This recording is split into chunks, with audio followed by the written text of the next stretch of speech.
जय हिंद साथियों, स्वागत है आप सभी का एजुकेशन केयर 6 में। रुक करते हैं एक और नई अपडेट की तरफ। ये रेलवे रिक्रूटमेंट का अपडेट है दोस्तों। जैसा कि मैंने आपको कल भी एक वीडियो बना के अपडेट किया था कि रेलवे में यहाँ पर आरआरबी की तरफ से एएलपी यानी कि असिस्टेंट लोको पायलट की वैकेंसीज आ रही है।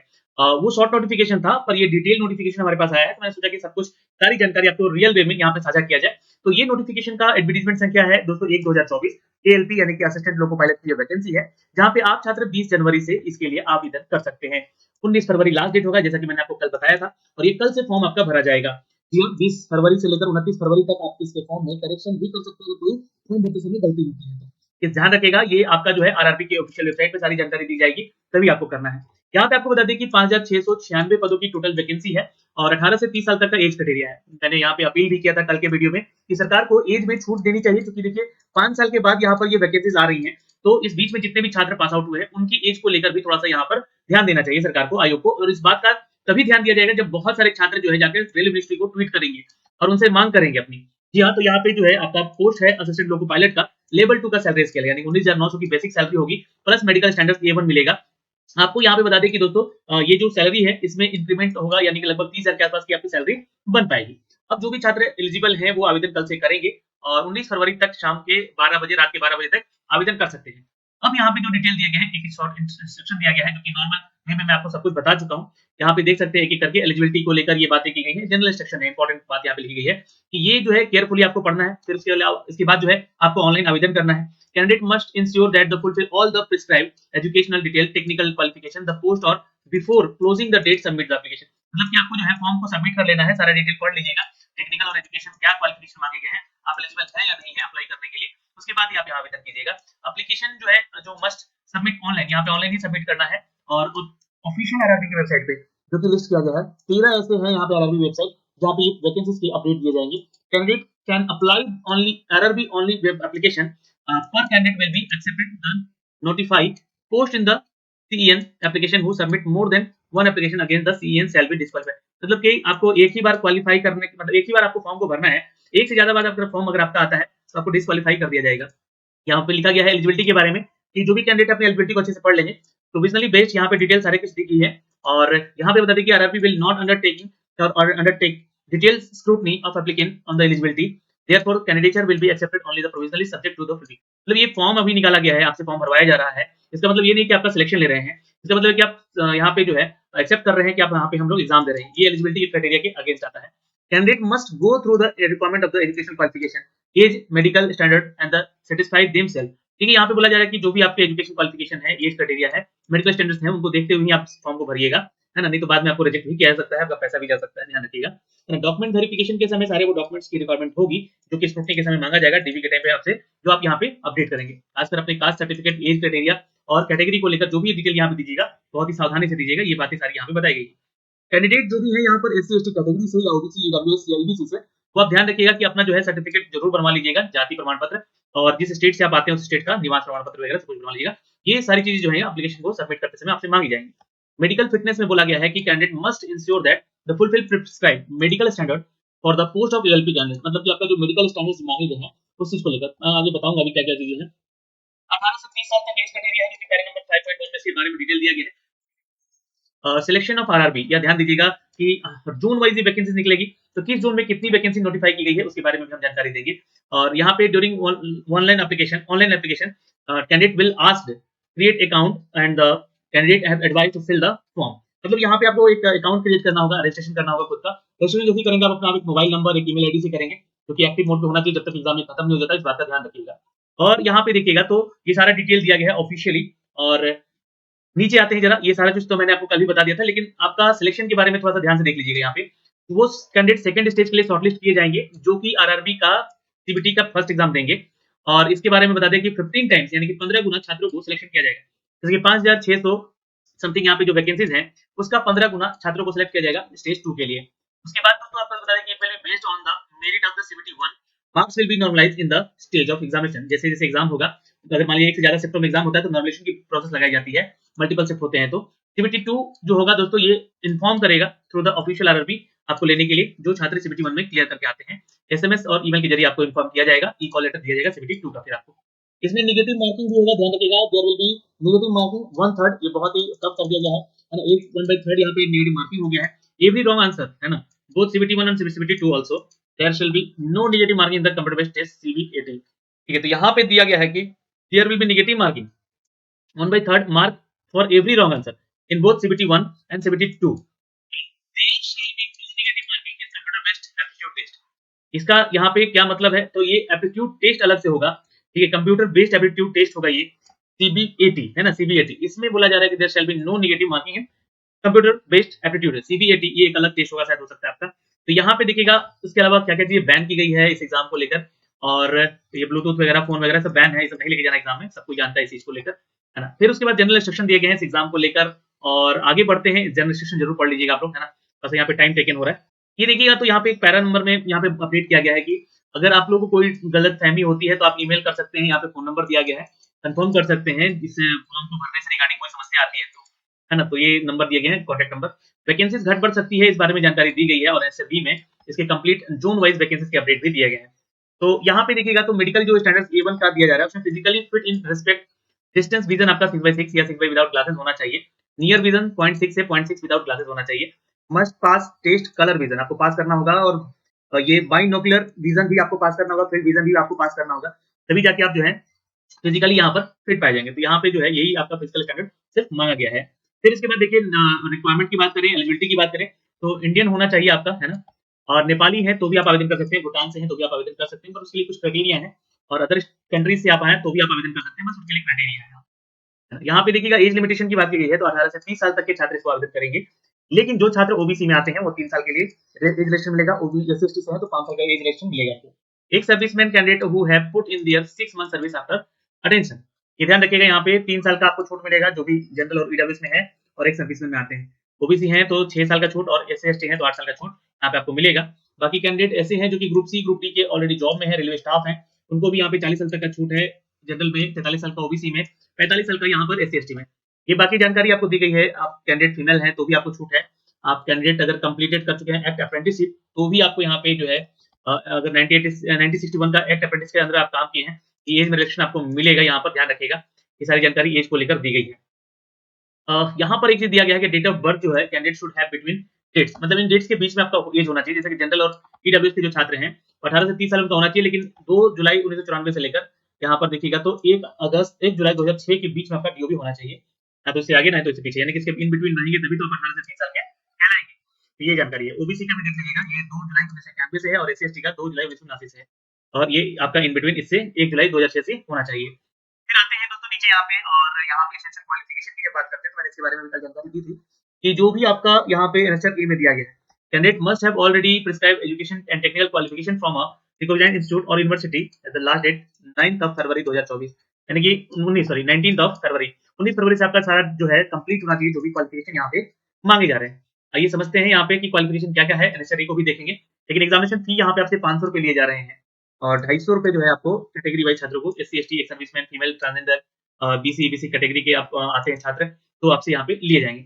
लेकिन जो छात्र यहाँ पर जनरल कैटेगरी में आते हैं, है ना, वो जो है यहाँ पे 500 रुपए चार्ज देंगे, और मेंशन किया गया है सीरियल नंबर 2 में जितने को छोड़कर, और this fees 250 shall be refunded deducting bank charges applicable on the appearing in one first stage seat.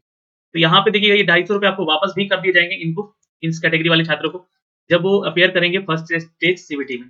फिर ये 500 रुपए आपको रिफंड कर दिए जाएंगे, इन 500 में से 400 रुपए आपको रिफंड किए जाएंगे, डिडक्टिंग बैंक चार्जेस, जो भी आपका बैंक चार्ज लगेगा उसको छोड़कर, जो भी अपीयर करेंगे छात्र यहाँ पे सीबीटी को, मतलब एग्जाम में बैठ जाएंगे तो आपको यहाँ पे 500 रुपए में से 400 रुपए दे दिए जाएंगे, और यहाँ 250 का 250 इन कैटेगरी वाले छात्रों को दे दिया जाएगा। Only candidate who attend CBT 1 will get a refund of their examination fee mention above. तो ये ध्यान रखिएगा, इसी फीस के जरिए आप जो है आवेदन कर सकेंगे, आप ऑनलाइन पेमेंट कर सकते हैं, इसका ध्यान रखिएगा। यहाँ पे जो भी छात्र यहाँ पे इकोनॉमिकली बैकवर्ड यानी कि ईबीसी कैटेगरी से आते हैं, तो ये एनुअल फैमिली इनकम जो होगा वो 50,000 से आपका बिलो होना चाहिए, और ये पैरा नंबर 7 में इसकी जानकारी दी गई है, ठीक है। तो इसको थोड़ा सा देख लीजिएगा, ईबीसी वाले छात्र जो भी है यहाँ पे। और यहाँ पे देखिएगा तो बीपीएल कैटेगरी वाले छात्र जो हैं, या इजात एमएसटी जो भी रेलवे इशू करती है, उनसे रिलेटेड जो भी छात्र हैं उनके लिए ये रिफंडेबल एग्जामिनेशन फी की अपडेट है, यहाँ पे आपको अप टू डेट किया गया है। अपना बैंक डिटेल वगैरह सब कुछ यहाँ पे दे दीजिएगा। तो ये तो हो गई जानकारी, और अब कुछ इंपॉर्टेंट अपडेट पे आते हैं दोस्तों। यहाँ पे रिक्रूटमेंट प्रोसेस पे आते हैं, जो कि पैरा नंबर 12 पे दिया गया है। Candidate can apply RRB exam on online application, या आपको ऑनलाइन एप्लीकेशन करना है। पहला स्टेज सीबीटी 1 का होगा, दूसरा सीबीटी 2 का होगा। तीसरा जो होगा सीबीएटी होगा, यानी कि कंप्यूटर बेस्ड एप्टीट्यूड टेस्ट। ये मैंने आपको बोला, जिसमें कि आपको नेगेटिव मार्किंग नहीं होगा, ठीक है? और इस दोनों में नेगेटिव मार्किंग होगा। फिर उसके बाद डॉक्यूमेंट वेरिफिकेशन होगा, फिर उसके बाद मेडिकल एग्जामिनेशन होगा, और इसमें आप पास होते हैं तो आपको यहाँ पे जॉब दिया जाएगा, ठीक है? फर्स्ट स्टेज में जो पाएंगे आप यहाँ पे, तो ये ध्यान से देख लीजिएगा, CBT 1 will be screening test के टाइप में होगा। फिर उसके बाद एलिजिबल होते हैं, शॉर्टलिस्ट किए जाएंगे सीबीटी 2 के लिए, क्योंकि 15 गुना जाएंगे आप यहाँ से। The marks of the CBT 1 not be concluded in the preparing of the final panel, मतलब क्या फाइनल पैनल बनेगा उसमें सीबीटी 1 का मार्क्स कैलकुलेट नहीं किया जाएगा, सीबीटी 2 के आधार पे जो है आपका सिलेक्शन किया जाएगा। कैंडिडेट जो भी ओबीसी एससी एसटी से आते हैं वो सीबीटी 2 में रिलैक्सेशन जरूर मिलेगा उनको। Standard of the shall continue to treated as a candidate their respective reserve communities only for the subsequent stage recruitment process, मतलब कि यहाँ पे आपका सीबीटी 1 में अच्छा मार्क्स रहा तो आप वैसे जो नॉर्मल सी बात है, यहाँ पे जो भी आप ओबीसी या एससी एसटी से बिलोंग करते हैं उनको यहाँ पे रिलैक्सेशन मिलेगा, ठीक है? जो भी कैटेगरी सीबीटी 1 कट ऑफ वगैरह जो भी बनेगा, है ना, उनके रिगार्डिंग यहाँ पे देखिएगा तो जो पैटर्न होगा और आपका सिलेबस होगा सीबीटी 1 का, क्योंकि पैटर्न है 60 मिनट का एग्जाम है, नंबर ऑफ क्वेश्चन 75 है, नंबर ऑफ मार्क्स 75 है, और हर मार्क क्वेश्चन 1 नंबर का होगा, और नेगेटिव मार्किंग 1/3 का होगा। ये थोड़ा सा टफ है, यहाँ पे ध्यान रखिएगा। नॉर्मलेशन किया जाएगा सीबीटी के एग्जामिनेशन को लेकर, क्योंकि मल्टीपल शिफ्ट में होते हैं तो, और मिनिमम पास परसेंटेज मार्क्स जो है 40% जनरल कैटेगरी ईडब्ल्यूएस के लिए है, 30% एनसीएल ओबीसी के लिए है, और 30% एससी के लिए है, और एसटी के लिए 25% रखा गया है। अब ये जो है कुछ सिलेबस दिए गए हैं, मैथमेटिक्स को, मेंटल एबिलिटी को, जनरल साइंस को, जनरल अवेयरनेस को लेकर, ये आप सिलेबस अपना यहाँ से मेंशन करके देख लीजिएगा क्या-क्या चीजें आपसे पूछी जाएंगी परीक्षाओं में। सेकंड स्टेज का भी पैटर्न कुछ इसी तरह से है, सेम है यहाँ पे। सीबीटी 2 भी आपका यहाँ पे एग्जाम होगा, लेकिन यहाँ पे ड्यूरेशन टाइम बढ़ जाएगा, 2.5 घंटे का एग्जाम होगा, 175 नंबर का ये टोटल एग्जाम पूछा जाएगा। पार्ट ए में 90 मिनट का एग्जाम होगा, 100 क्वेश्चन होंगे। पार्ट बी होगा, यहाँ पे 60 मिनट का एग्जाम होगा, ये 75 क्वेश्चन पूछ जाएंगे। यहाँ पे 1/3 नेगेटिव मार्किंग होगा, सीबीटी के आधार पे आपका नॉर्मलाइजेशन किया जाएगा, मतलब मल्टीपल सीबीटी होता है तो, है ना? उसके बाद ये क्वालिफाइंग नेचर है, यहाँ पे ये जो दिया गया है ना परसेंटेज है, अगर इतना परसेंट पे आप लाते हैं तो आप क्वालिफाई हो जाएंगे। Only the marks for part A shall be counted with the shortlisting candidate for the further stage for this recruitment process, है ना? तो ये पासिंग मार्क्स है, ये तभी आप जो है पार्ट बी में जा पाएंगे, इसमें ये ध्यान रखिएगा। तो ये जो है पासिंग मार्क्स क्लियर करते हैं तो पार्ट बी का एग्जाम देने के लिए आप एलिजिबल होते हैं। पार्ट ए का सिलेबस भी दिया गया है, यहाँ पे मेंशन किया गया है, सेम सिलेबस लगभग, थोड़ा सा लेवल बढ़ा दिया जाएगा, यहाँ पे ध्यान रखिए सीबीटी 2 का। तो यहाँ पे भी जानकारी दी गई है उसकी, ठीक है? फिर पार्ट बी का जब आप एग्जाम देंगे तो ध्यान रखिएगा, तभी आपका कॉपी वगैरह चेक होगा। Part B only the qualifying test the nature of shall be question from the various trade, trade syllabus जो होगा आपका उससे संबंधित आपसे क्वेश्चन पूछे जाएंगे, क्योंकि डायरेक्ट जनरल ऑफ ट्रेनिंग में आपको ये प्रिस्क्राइब किए गए हैं। क्वालिफाइंग परसेंटेज 35% होना चाहिए, all candidate respective category community से आपसे पूछा जाएगा। Syllabus for the various trade, क्योंकि आपको इस वेबसाइट पे देखने को मिलेगा, है ना, direct general of the training UI for the syllabi different technical trades यहाँ पे आपको देखने को मिलेगा। Candidate with ITI trade apprentice, यहाँ से देख देख यहाँ देख लीजिएगा, qualification will be required appear in the section having the question from their trade, तो ये ध्यान रखिएगा, आपके ट्रेड से ही क्वेश्चन यहाँ पे पूछे जाएंगे। Degree diploma candidate have select one trade from their list of tables. अब ये देखिएगा, मैंने आपको कल बताया था कि डिग्री वाले भी भर सकते हैं, डिप्लोमा वाले भर सकते हैं, आईटीआई वाले भर सकते हैं, जिस भी ट्रेड में है आपका। तो पार्ट बी का यहाँ पे दिया गया है ना? इलेक्ट्रिकल इंजीनियरिंग कॉम्बिनेशन जितने भी हैं डिसिप्लिन, जैसे कि electrician, instrumentation, mechanic, wireman, armature, coil vendor, refrigeration, air conditioning, ये मैकेनिक, ये सारे जो है इनके ट्रेड है इस रिलेटेड कॉम्बिनेशन के, तो ये लोग आवेदन कर सकते हैं, है ना? ये ध्यान रखिएगा, इनसे संबंधित आपसे क्वेश्चन पूछे जाएंगे। फिर जो आपका थर्ड होगा एग्जाम, ये कंप्यूटर बेस्ड एप्टीट्यूड टेस्ट होगा, जो कि नेगेटिव मार्किंग इसमें नहीं होगा, है ना? ये ध्यान रखिएगा, यहाँ से संबंधित आपके क्वेश्चन पूछे जाएंगे, जैसे कि साइकोलॉजी से संबंधित क्वेश्चन रहते हैं, वो आपका कराया जाएगा। ये इस वेबसाइट है, इस वेबसाइट पे आपको जाना होगा और यहाँ से इसका टेस्ट देना होगा। फिर आपका जो है सब जो भी छात्र शॉर्टलिस्टेड होंगे उनका विजन सर्टिफिकेट चेक किया जाएगा as per the guideline NSF 6, है ना? और ये ओरिजिनल ड्यूरिंग सीबीएटी, यहाँ पर जो है आपका टेस्ट भी होगा, और इस टेस्ट में आपको क्वालिफाई मार्क्स लेकर आना है सिर्फ, यहाँ पे ध्यान रखिएगा। और ये must secure minimum T score of 42 marks in each test battery separately qualifying in CBAT, ये ध्यान रखिएगा, सीबीएटी यानी कि क्वालिफाइंग इन सीबीएटी, ध्यान रखिएगा, यहाँ पे सीबीएटी में आपको क्वालिफाई करना होगा, एक बैटरी टेस्ट होता है ये, है ना, सेपरेटली। ओके, अब यहाँ पे मेरिट लिस्ट तैयार किया जाएगा जब, तो आपका जो है सीबीएटी का क्वालिफाइंग मार्क्स नहीं जोड़ा जाएगा, ये ध्यान रखिएगा। The merit list will be prepared only from the amount candidate qualifying in CBAT, जो पास कर जाएंगे सिर्फ उन्हीं का होगा। 70% जो है वेटेज होगा यहाँ पे आपका पार्ट ए का, जो कि सीबीटी 2 में आपका परीक्षा होगा, और 30% वेटेज होगा आपका सीबीएटी का, है ना? ध्यान रखिएगा, ये 30% वेटेज रहेगा, तो एक तरह से क्वालिफाई नेचर का ही एग्जाम हो गया ये। फिर उसके बाद डॉक्यूमेंट वेरिफिकेशन होगा, फिर आपको कैसे फॉर्म को भरना है ये सारी चीजें दी गई है, तो इसका फॉर्म जैसे ही अपडेट होगा मैं आपको इसका अपडेट भी करके दे दूंगा। ये सारे आरआरबी के ऑफिशियल वेबसाइट्स हैं, जहाँ पे आपको कल से जो है इसके नोटिफिकेशन दे दिए जाएंगे और ऑफिशियल अपडेट दे दिए जाएंगे, कि आपको कैसे-कैसे इसमें फॉर्म भरना है और मैं फॉर्म भर के भी आपको कल ज़रूर बता दूँगा। ये तो सारी जानकारी हो गई दोस्तों यहाँ से, है ना? बाकी आप जो है सारा डिटेल देख सकते हैं इस नोटिफ़िकेशन में और ये ज़ोन वाइज़ वैकेंसीज़ यहाँ पे दी गई हैं।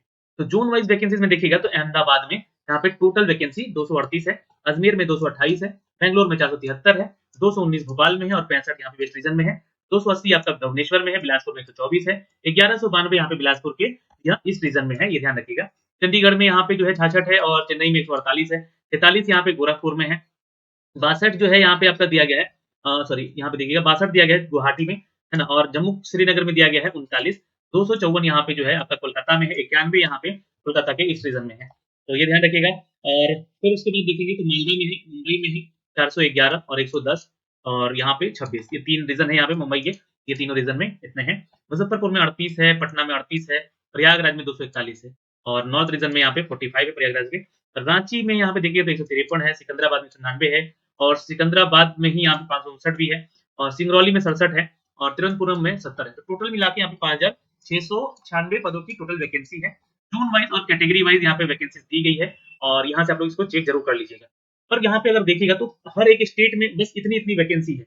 आपको यही दिखेगा। भले ही आपको 5000 वैकेंसी एक साथ दिख रहा है, लेकिन ज़ोन वाइज़ देखिए तो वैकेंसी बहुत ही कम है। मतलब कहें तो ना के बराबर वैकेंसी है ना? तो कॉम्पिटिशन टफ रहने वाला है, इस बात का ध्यान रखिएगा और अच्छे से तैयारी कीजिए। आप लोग जो है हमारा चैनल सक्सेस की 98 जो है ज्वाइन कर सकते हैं। जहाँ पे आपको रेलवे से संबंधित जो है क्लासेस भी दी जा रही है, मैथ, रीजनिंग पढ़ाए जा रहे हैं वहाँ पे और साथ ही साथ आपको जो है इस एग्ज़ाम को लेकर मॉक टेस्ट अगर चाहिए तो एजुकेशन केयर 6 का जो है एप्लीकेशन डाउनलोड कर लीजिएगा, वहाँ पे आपको सारा डिटेल मिल जाएगा। और ये सारा क्वालिफ़िकेशन है, जहाँ पे आपको मैट्रिक क्वालिफ़िकेशन होना ज़रूरी है और आईटीआई होना ज़रूरी है ना? जो कि मैंने आपको कल भी बताया था इसके बारे में, इन सभी ट्रेड में आपका होना ज़रूरी है। असिस्टेंट लोको पायलट के लिए मैट्रिकुलेशन किए हैं और उसके बाद डिप्लोमा किए हैं या आईटीआई किए हैं या डिग्री भी की है, तो इसके लिए आप आवेदन कर सकते हैं। तो सारी जानकारी हमने आपको यहाँ से दे दी है दोस्तों। फिर भी अगर आपके कोई डाउट है यहाँ पे, तो कमेंट सेक्शन में कमेंट करके ज़रूर पूछ लीजिएगा। अभी के लिए इस वीडियो में इतना ही। जय हिंद।